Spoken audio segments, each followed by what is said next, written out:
Hello दोस्तों, स्वागत है आपके अपने YouTube channel SS digital classes में। तो काफ़ी लंबे ब्रेक के बाद कई सारी व्यस्तता और आई फ्लू के चक्कर में हमारी वीडियोस जो है काफ़ी दिनों से रुकी हुई थी। फाइनली आज हम फिर हाजिर हैं आपके सामने।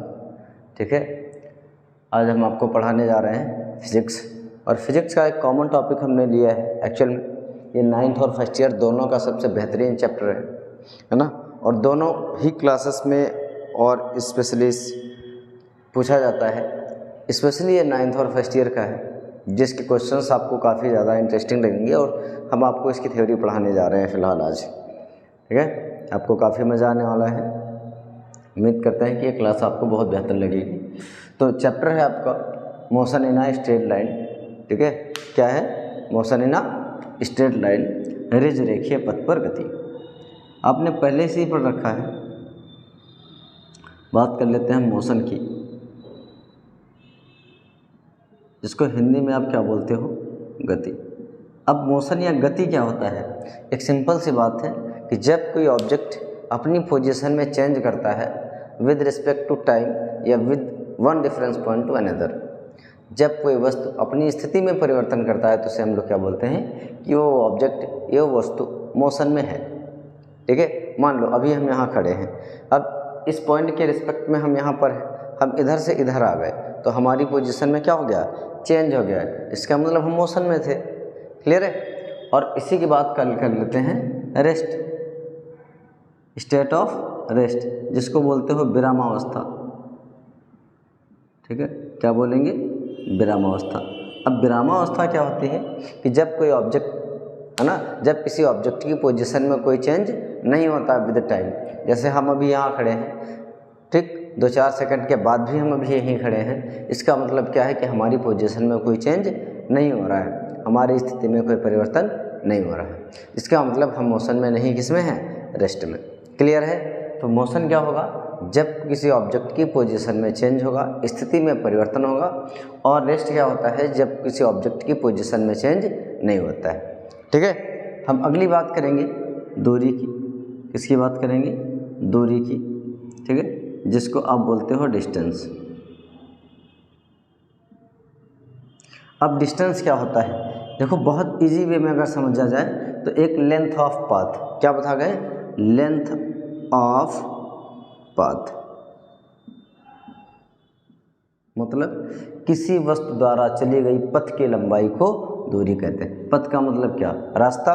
ठीक, तो जितना पाथ आप कवर करते हैं उसी की लेंथ को, उसी की लंबाई को हम लोग क्या बोलते हैं? डिस्टेंस। तो अगर डेफिनेशन की बात करोगे तो क्या लिखोगे? The length of path covered by any object is known as distance, है ना।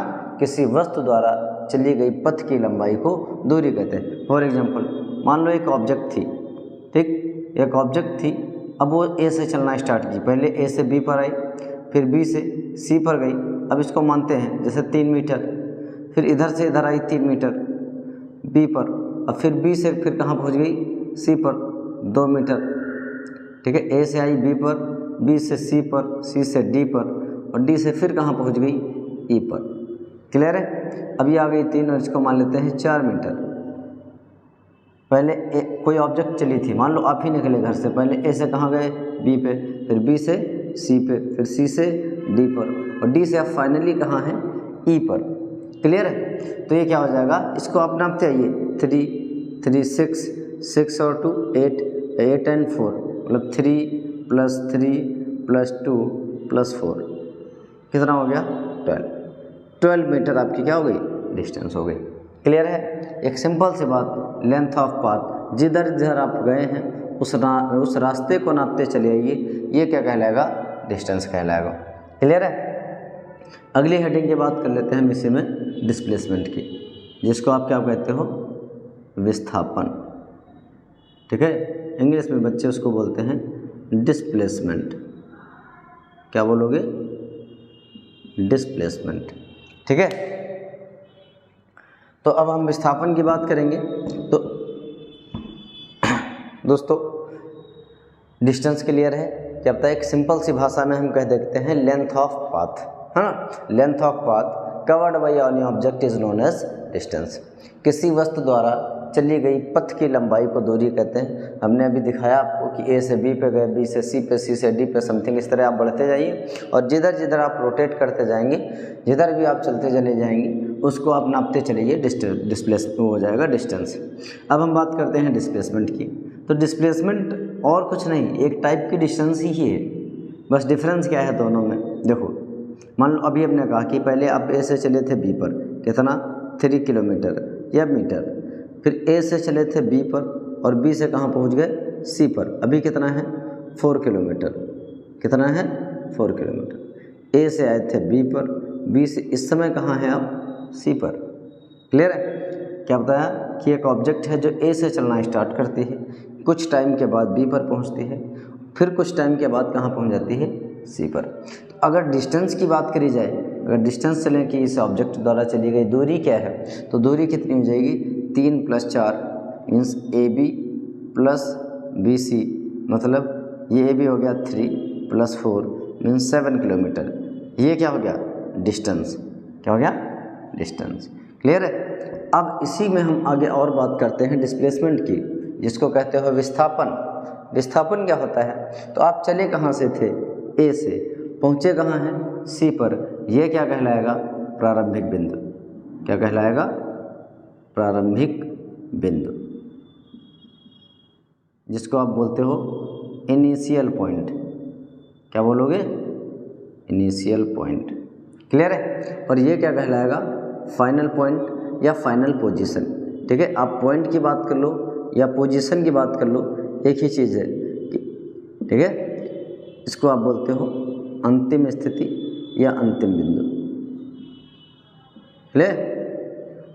डेफिनेशन क्या लिखोगे, द शॉर्टेस्ट डिस्टेंस। अब ये अगर देखा जाए डैश डैश करके हम बता दे रहे हैं, ये मान लो ये 3 है, ये 4 है, तो मैथ के अकॉर्डिंग, जिसको मैथ आती होगी, ट्रिपलेट ए बन रहा है, तो यहाँ पर बन जाएगा लगभग 5 किलोमीटर। ठीक, अब हम बात करेंगे विस्थापन की। विस्थापन मीन्स डिस्प्लेसमेंट। क्या होता है, the shortest distance between initial and final position. क्या होता है, the shortest distance between initial and final position of an object is known as displacement. बात समझ आई क्या? किसी वस्तु के प्रारंभिक व अंतिम बिंदु के बीच की दूरी को या न्यूनतम दूरी को हम लोग क्या बोलते हैं, विस्थापन कहते हैं। देखिए, इससे आप जब चलेंगे तो जिधर जिधर आप जाओगे रास्ते को नापोगे, जिधर जिधर आप रोटेट किए हैं उसको नापते जाएंगे, तब डिस्टेंस आ जाएगा। और जब हम बात इनिशियल और फाइनल पोजीशन की करते हैं, मींस डिस्प्लेसमेंट की करते हैं, तो आप ये नहीं देखेंगे रास्ते में क्या है, आप एकदम सीधे नापेंगे। ठीक है, जैसे आप कहीं से भी चलना स्टार्ट करते हो, तो अब आप रास्ता इधर था, इधर बिल्डिंग्स हैं बहुत सारी, तो अगर डिस्प्लेसमेंट की बात करोगे तो बिल्डिंग ये मान लोगे कि बिल्डिंग है ही नहीं, आप ए से सी पर सीधे सीधे नाप लोगे। नदी, तालाब, कहीं खंदक कुछ भी पड़ जाएगा, उसको आप इग्नोर मार के सीधे सीधे नाप लोगे, वो क्या कहलाएगा, डिस्प्लेसमेंट कहलाएगा, विस्थापन कहलाएगा। जैसे यहाँ पर विस्थापन कितना हो गया, विस्थापन हो गया फाइनल 5 किलोमीटर, जिसको आप कहते हो डिस्प्लेसमेंट। ठीक है, डिस्प्लेसमेंट यहाँ पर कितना हो गया, तो डिस्प्लेसमेंट हो गया 5 किलोमीटर। बहुत इजी वे में समझ लो कि जहाँ से चले थे और जहाँ पे हो, इनिशियल और फाइनल, इनके बीच की शॉर्टेस्ट डिस्टेंस, मिनिमम डिस्टेंस सीधे सीधे नाप लो, ये जितनी होगी वो क्या कहलाएगी, डिस्प्लेसमेंट कहलाएगी या विस्थापन कहलाएगी। क्लियर है? डिस्टेंस और डिस्प्लेसमेंट में क्या डिफरेंस है? डिस्टेंस में हम जिधर चलते हैं उसको नापते हैं, लेकिन डिस्प्लेसमेंट में ऐसा नहीं होता। डिस्प्लेसमेंट में सिर्फ और सिर्फ जहाँ से चले थे और जहाँ पहुँचे हैं उसके बीच के डिस्टेंस को, न्यूनतम मिनिमम डिस्टेंस को नाप लेते हैं। क्लियर है? तो लेंथ ऑफ पाथ क्या कहलाती है, डिस्टेंस कहलाती है। Shortest distance between initial and final position of an object, ये क्या कहलाएगी, डिस्प्लेसमेंट कहलाएगी। उम्मीद करते हैं डिस्टेंस और डिस्प्लेसमेंट का कंसेप्ट आपको समझ में आ चुका होगा। ठीक है, तो विस्थापन क्या बताया कि किसी वस्तु के प्रारंभिक और अंतिम बिंदु के बीच की या न्यूनतम दूरी को हम लोग क्या बोलते हैं, विस्थापन कहते हैं। ठीक, तो अब अगर हम इस पर बात कर रहे हैं कि डिस्टेंस और डिस्प्लेसमेंट में, तो कुछ एक आध पॉइंट हम बता देते हैं। मेनली डिफरेंस क्या है, ठीक है, किसमें, डिस्टेंस एंड डिस्प्लेसमेंट में। डिस्टेंस और डिस्प्लेसमेंट के कुछ मेजर डिफरेंस की बात अगर कर ली जाए, तो देखो सबसे पहले तो इसकी डेफिनेशन हो गई क्या, ये लेंथ ऑफ पाथ है, क्या है, लेंथ ऑफ पाथ मीन्स पथ की लंबाई, क्या है ये, पथ की लंबाई। क्लियर है, पहला पॉइंट यही हो जाएगा कि इसके पथ की लंबाई को दूरी कहते हैं। और ये क्या हो जाएगा, इनिशियल एंड फाइनल पोजीशन के बीच की distance, initial and final position. Clear है, किसी वस्तु के प्रारंभिक और अंतिम बिंदु के बीच की दूरी को विस्थापन कहते हो, और लेंथ ऑफ पाथ को आप क्या कहते हो, डिस्प्लेसमेंट, डिस्टेंस। अगर सेकंड पॉइंट की बात कर लो तो ये क्या कहलाएगा, स्केलर क्वांटिटी है, क्या है, स्केलर क्वांटिटी। अब स्केलर क्वांटिटी क्या होती है, जिसको आप अदिश राशि कहते हो, क्या कहते हो, अदिश राशि। और ये क्या कहलाएगा, सदिश राशि कहलाएगा। सदिश राशि होता है जिसको आप बोलते हो इंग्लिश में वेक्टर क्वांटिटी। क्लियर है, डिस्प्लेसमेंट क्या है, वेक्टर क्वांटिटी है, और डिस्टेंस क्या है, स्केलर क्वांटिटी है। अब वेक्टर और स्केलर अगर आ ही गए हैं तो इस पर भी थोड़ी सी बात कर ली जाए, हालांकि उम्मीद करते हैं कि आपको पहले से ही पता है, लेकिन बात कर लेते हैं। स्केलर मीन्स सदिश राशि, जिसको आप स्केलर बोलते हो, और दूसरा क्या है, पहला है अदिश राशि जिसको स्केलर बोलते हो, और दूसरा हो गया सदिश राशि जिसको आप वेक्टर बोलते हो। क्लियर है, तो अदिश राशियाँ क्या होती हैं, एक सिंपल सी बात, जिसको नापने के लिए सिर्फ और सिर्फ मैग्नीट्यूड की ज़रूरत होती है ना, the physical quantity which can be measured only by their magnitude is known as scalar quantity. ठीक, और वेक्टर क्या हो जाएंगी, सदिश राशियाँ क्या हो जाएंगी, वो राशियाँ जिनको मापने के लिए दिशा और परिमाण दोनों की आवश्यकता होती है। मैग्नीट्यूड और डायरेक्शन, इसमें ओनली मैग्नीट्यूड होता है और इसमें मैग्नीट्यूड और डायरेक्शन दोनों होता है। इसमें दिशा और परिमाण दोनों होता है। क्लियर है, दिशा और परिमाण दोनों होता है। ठीक, इसमें सिर्फ और सिर्फ मैग्नीट्यूड की बात करी जाती है। डिस्टेंस में मैग्नीट्यूड, डायरेक्शन से हमसे कोई मतलब नहीं होता, मीन्स किधर जा रहे हैं इससे मतलब नहीं है, लेकिन डिस्प्लेसमेंट में हमको डायरेक्शन से मतलब होता है। क्लियर है, इसके कुछ एग्जांपल्स अगर ले ली जाएँ तो पहला यही हो गया। ठीक, इसका क्या हो जाएगा, वेलोसिटी हो जाएगा, इसका क्या हो जाएगा, स्पीड। जैसे स्पीड क्या हो जाएगी, स्केलर क्वांटिटी हो जाएगी, क्या हो जाएगी, स्केलर क्वांटिटी, जिसको अदिश राशि कहते हो। और सदिश राशियाँ क्या हो जाएंगी, वेलोसिटी, वेग क्या कहलाएगा, वेक्टर क्वांटिटी कहलाएगा। तो अब हमने बता क्या रहे थे, डिस्टेंस और डिस्प्लेसमेंट में डिफरेंस। इसका क्या बताया गया कि एक अदिश राशि है, ये एक सदिश राशि है।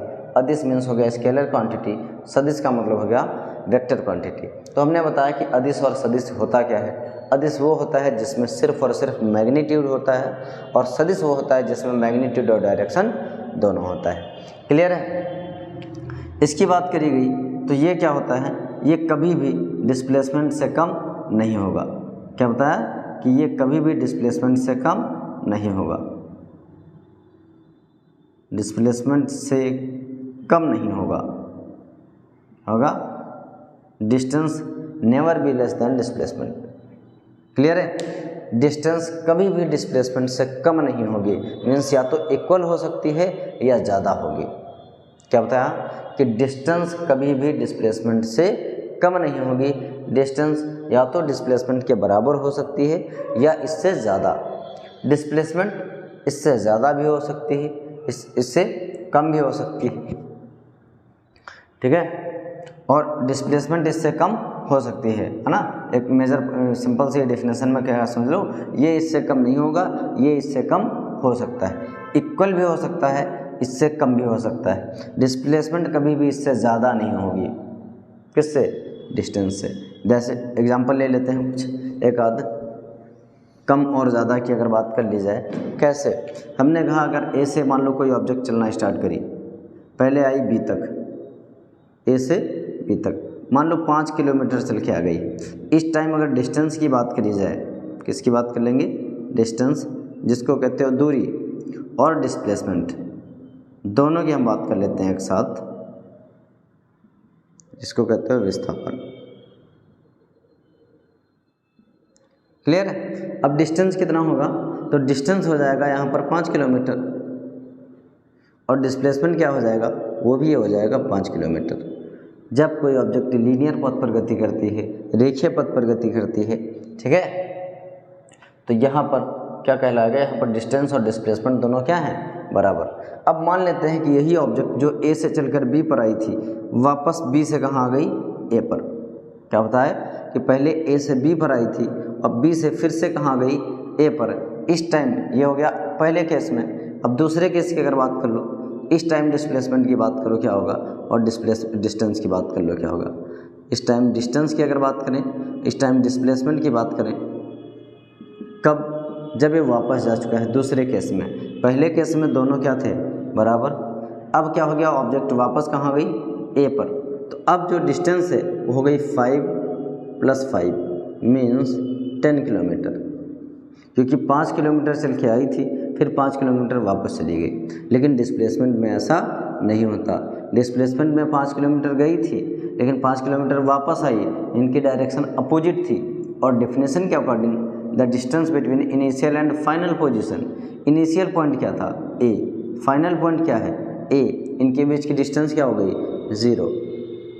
क्लियर है। तो डिस्टेंस कभी भी डिस्प्लेसमेंट से 0, डिस्टेंस कभी भी डिस्प्लेसमेंट से कम नहीं होगी। यहाँ पर देखिए डिस्टेंस उसके बराबर भी है या उससे ज़्यादा हो सकती है, उससे कम नहीं हो सकती। क्लियर है। तो कैसी लग रही हैं क्लासेस, ये आपको आप कमेंट सेक्शन में ज़रूर बताते रहिएगा। तो आपको हम ये बता चुके हैं 2 चीज़ें फ़िलहाल, इसी पर बेस्ड हम कुछ आगे बढ़ते हैं, इसी को लेकर, डिस्टेंस और डिस्प्लेसमेंट को। ठीक, तो हमने बताया डिस्टेंस क्या होता है, तो डिस्टेंस बता दिया आपको क्या होता है, लेंथ ऑफ पाथ, जिसको कहते हो दूरी, है ना, डिस्टेंस। अब दूरी हमने आपको बता दी है, इसी को लेकर आगे बढ़ते हैं और अगला टॉपिक है चाल, जिसको बोलते हो स्पीड। ठीक, अब आपने फॉर्मूला पढ़ा है, speed equal to distance upon time,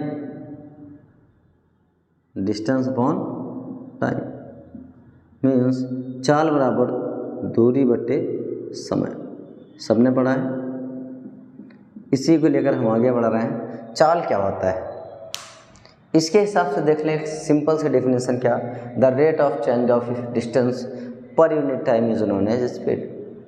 rate of change of distance per unit time, किसी वस्तु द्वारा एकांक समय में चली गई दूरी को चाल कहते हैं।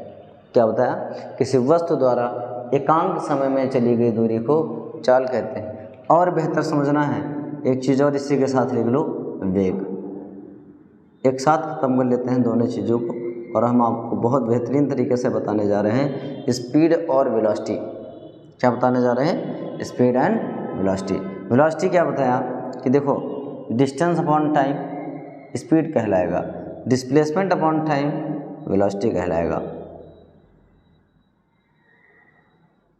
क्या बताया, डिस्प्लेसमेंट अपॉन टाइम, जिसको बोलते हो विस्थापन।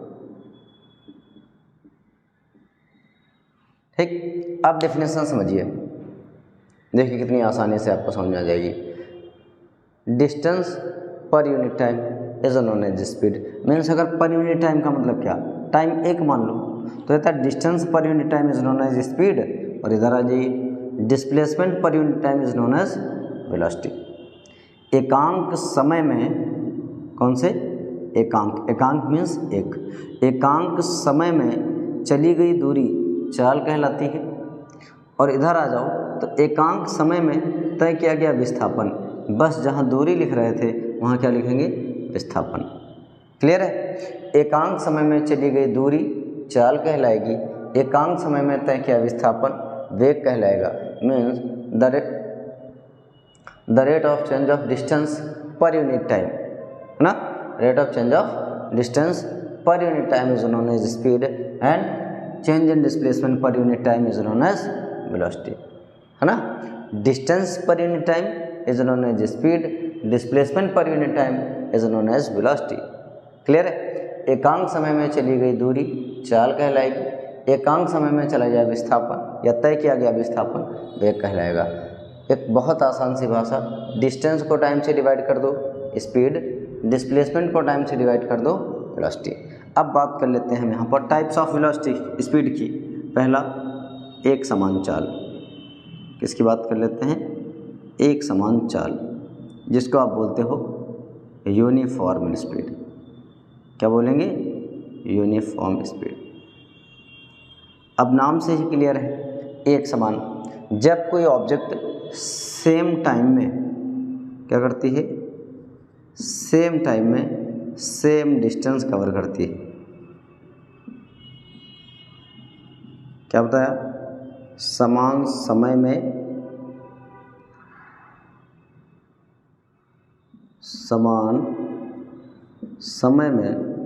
समान दूरी तय करती है, समान दूरी। क्लियर है। जब कोई ऑब्जेक्ट सेम टाइम में सेम डिस्टेंस कवर करेगी तो क्या कहलाएगी, यूनिफॉर्म।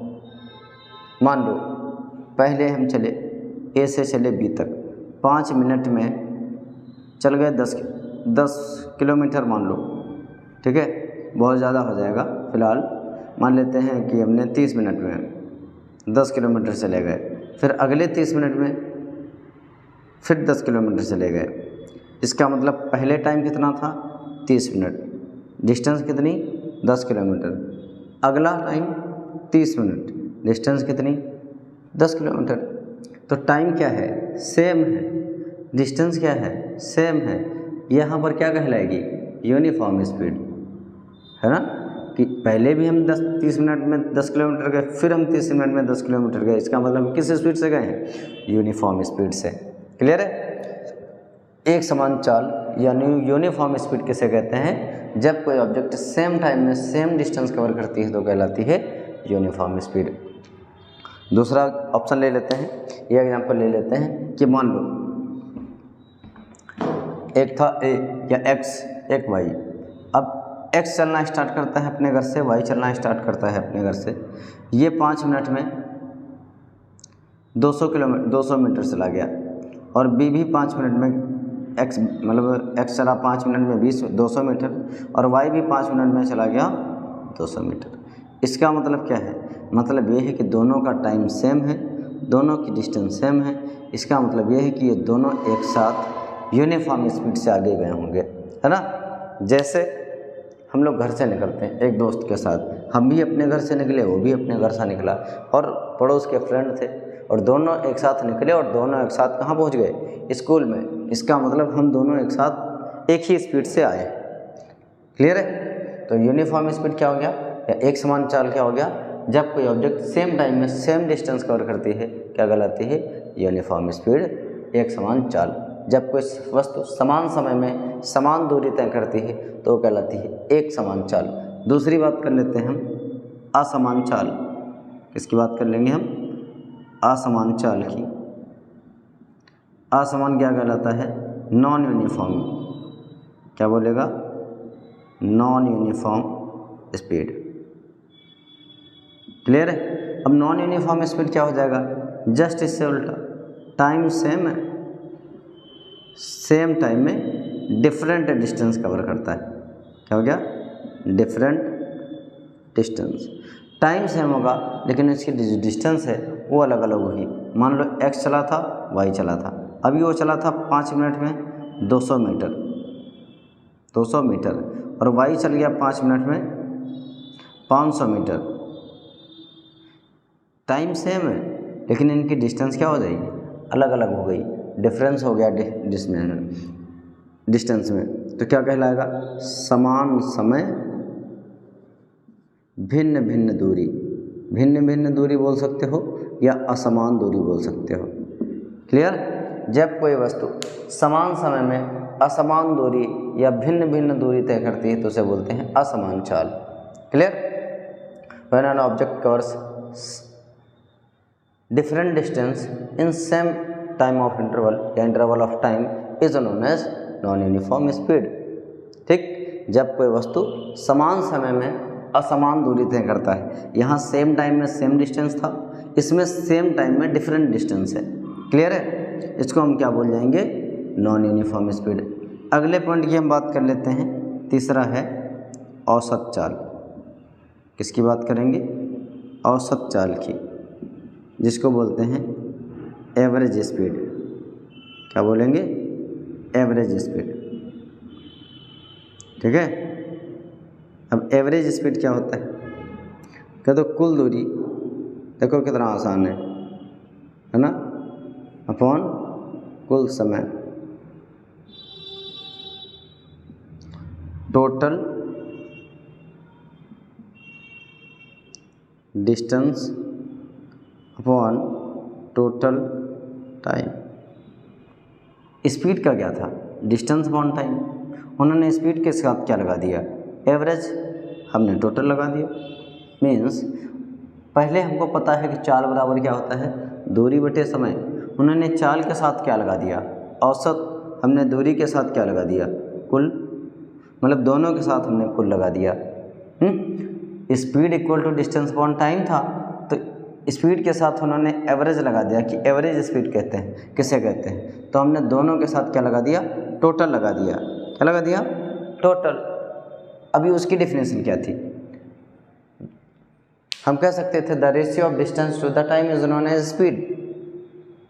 दूसरी डेफिनेशन भी जो बोली थी अब क्या distance per unit time is known as speed. और यहाँ पर क्या आ जाएगा? Total distance upon total time is known as average speed. क्या बताया? कि कुल दूरी तथा कुल समय के अनुपात को औसत चाल कहते हैं। क्लियर है? तो औसत चाल किसे कहते हैं? कुल दूरी तथा कुल समय के अनुपात को औसत चाल कहते हैं। मीन्स एवरेज स्पीड क्या होती है? The total distance the total time is known as average speed. हमने कहा स्पीड, उन्होंने अगर स्पीड पूछता है तो distance upon time, average speed पूछता है तो डिस्टेंस अपॉन टाइम के साथ क्या लगा देना है? टोटल। टोटल लगा दो। एवरेज कहते हैं तुम टोटल लगा दो, खत्म हो जाती है बात। क्लियर है? इसी प्रकार हम बात इधर कर लेते हैं वेलोसिटी की। तो देखिए इधर पूरा खेल किसका था? डिस्टेंस का। क्यों? क्योंकि डिस्टेंस अपॉन टाइम क्या होता है? स्पीड। इधर खेल किसका हो जाएगा? विस्थापन का, डिस्प्लेसमेंट का। क्यों? क्योंकि वेलोसिटी किस पे डिपेंडेंट है? डिस्प्लेसमेंट पे। किस पे? डिस्प्लेसमेंट पे। ये खेल था डिस्टेंस का, इधर हो जाएगा डिस्प्लेसमेंट का। अगर डिस्टेंस को टाइम से डिवाइड करते हो तो क्या हो जाता है? स्पीड। डिस्प्लेसमेंट को अगर टाइम से डिवाइड कर दो क्या हो जाएगा? वेलोसिटी। अब सेम एज जितनी स्पीड थी उतनी वेलोसिटी हो जाएंगी। कैसे? पहला क्या लिखे थे? एक समान चाल। अब क्या लिखोगे? एक समान वेग। Means uniform velocity. Uniform velocity क्या होगा? वही डेफिनेशन। सेम टाइम, इधर क्या था? Same distance. हम क्या लिखेंगे? सेम टाइम सेम डिस्टेंस की जगह क्या लिख दोगे? डिस्प्लेसमेंट। क्लियर है? तो क्या लिखोगे? जब कोई वस्तु समान समय में समान विस्थापन तय करती है वो कहलाती है एक समान वेग। मीन्स जब कोई ऑब्जेक्ट सेम टाइम में सेम डिस्प्लेसमेंट कवर करेगा वो क्या कहलाएगा? Uniform velocity. इधर हम डिस्टेंस की बात करेंगे, इधर डिस्प्लेसमेंट की बात करेंगे। तो इधर जहाँ जहाँ डिस्टेंस है इधर वहाँ वहाँ डिस्प्लेसमेंट कर दो, बात खत्म हो जाती है। अगला क्या लिखोगे? असमान चाल। मीन्स असमान वेग। असमान वेग, जिसको क्या बोलोगे? Non uniform velocity. क्या बोलोगे? Non uniform velocity. क्या होगा? वही बात आ जाएगी। जब कोई ऑब्जेक्ट सेम टाइम में डिफरेंट डिस्टेंस नहीं लिखेंगे, क्या लिखेंगे? डिस्प्लेसमेंट लिखेंगे। जब कोई ऑब्जेक्ट सेम टाइम में डिफरेंट डिस्प्लेसमेंट कवर करती है या डिफरेंट डिस्प्लेसमेंट कवर करती है क्या कहलाती है? नॉन यूनिफॉर्म वेलोसिटी कहलाएगी या असमान वेग कहलाएगा। या एक और तरीके से इसको डिफाइन कर सकते हो कि जब कोई ऑब्जेक्ट या किसी ऑब्जेक्ट की स्पीड या velocity with respect to time change होती रहे, समय के साथ परिवर्तित होती रहे, तो उसे क्या बोलेंगे? असमान चाल या असमान वेग कहेंगे। क्लियर है? जब किसी वस्तु का वेलोसिटी समय के साथ बदलता रहता है, चेंज होता रहता है, तो उसको बोलते हैं नॉन यूनिफॉर्म वेलोसिटी। फिर बात कर लेते हैं एवरेज की। तो यहाँ पर क्या लिखोगे? औसत वेग। क्या लिखोगे? औसत वेग, जिसको कहोगे एवरेज वेलोसिटी। एवरेज वेलोसिटी क्या हो जाएगा? तो वही बात उधर से आ जाएगी। टोटल डिस्टेंस की जगह क्या कर देंगे? Displacement upon total time. The ratio of total distance to the total time is known as average velocity. तो उम्मीद करते हैं कि ये क्लासेस आपको बेहतर लगी होगी, और जैसा भी लगा हो आप कमेंट सेक्शन में ज़रूर बताएंगे। मेरे हिसाब से मैंने एक बहुत छोटे से टाइम में बहुत सारी चीज़ों को कवर कराने की कोशिश की। हालांकि अगर स्लो बनाया जाता या स्लो पढ़ाया जाता तो मैं भी बेहतर होता, लेकिन हमने कहा कि आज बहुत दिन बाद पढ़ाना स्टार्ट किए हैं तो कम समय में ज़्यादा से ज़्यादा चीज़ों को कवर कराया जाए। हमने क्या कहा कि डिस्टेंस क्या था, लेंथ ऑफ पाथ, डिस्प्लेसमेंट क्या था, shortest distance between initial and final position. पथ की लंबाई को दूरी कहते हैं, प्रारंभिक और अंतिम बिंदु के बीच की दूरी को विस्थापन कहते हैं। चाल क्या था, डिस्टेंस को टाइम से डिवाइड कर दिए स्पीड मिल जाएगा, डिस्प्लेसमेंट को टाइम से डिवाइड करिए वेलोसिटी मिल जाएगा। अब फिर बात करी गई थी डिस्प्लेसमेंट स्पीड कितने टाइप की, तो यहाँ पर लिख डाला हमने यूनिफॉर्म स्पीड, नॉन यूनिफॉर्म और एवरेज स्पीड। यूनिफॉर्म की जब बात करोगे तो क्या बताया कि सेम टाइम में सेम डिस्टेंस कवर करती है कोई ऑब्जेक्ट, मीन समान समय में समान दूरी तय करती है तो कहलाएगी एक समान, समान समय में असमान दूरी तय करेगी तो कहलाएगी असमान चाल। और जब कोई object total distance upon total time क्या कहलाएगा, एवरेज स्पीड कहलाएगा। सेम एज इधर डिस्टेंस की बात कर रहे थे, इधर किसकी बात करेंगे, डिस्प्लेसमेंट की। ठीक है, तो उम्मीद करते हैं कि आज की क्लास आपको बेहतर लगी होगी। जैसा भी हो आप कमेंट सेक्शन में ज़रूर बताएं ताकि हम ज़्यादा से ज़्यादा आपको मोटिवेट कर पाएँ। धन्यवाद।